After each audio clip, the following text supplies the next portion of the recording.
మనుషుడు ఎంతో మంది జీవితాలను వ్యర్థపరుచుకుంటూ, వాక్యం ఈరోజు విశ్వాసానికి ఎలాగైపోయిందంటే పడక మీద పడుకుని నేను ఐ డిక్లేర్ అంటున్నారు. ఏదో కొత్తగా ఐ డిక్లేర్ అయిపోయింది అంతే, నేను బెడ్ మీద పడుకుంటా, నథింగ్ విల్ హ్యాపెన్. అందుకని అక్కడ ఉన్నారు, అదే బ్రతుకు, అదే జీవితం, అదే పరిస్థితి. Prove it in your life. A man with action declares and there is action. యెహోషువ యుద్ధరంగంలో కత్తెత్తాడు, ఏటెత్తాడు. ఏటెత్తే సూర్యుడు చంద్రుడిని ఆపాడండి, నక్షత్రాలను ఆపాడండి. ఇంట్లో పడుకుని కాదు. మోషే కొండపైన చేతులు ఎత్తి ప్రార్థన చేస్తే జయము.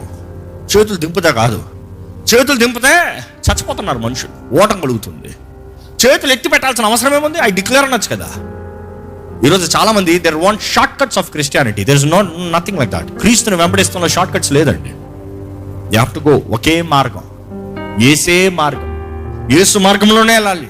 సిలువ ఎత్తుకుని వెళ్ళాల్సింది, షార్ట్ కట్ లేదు. సిలువ దించి వెళ్తాను, సిలువ పక్కన పెట్టి వెళ్తాను, సిలువు వీల్స్ పెట్టుకుని వెళ్తాను. ఈరోజు ఇలా కోరుతున్నారు మనుషులు. No no no no no carry your cross daily. ఏ ఒక్క పూట విడిచిపెడతాం లేదు. దేవుని వాక్యాన్ని జాగ్రత్తగా ధ్యానిస్తూ దాని దగ్గర జీవించాల్సిన అవసరం మనకు ఉంది.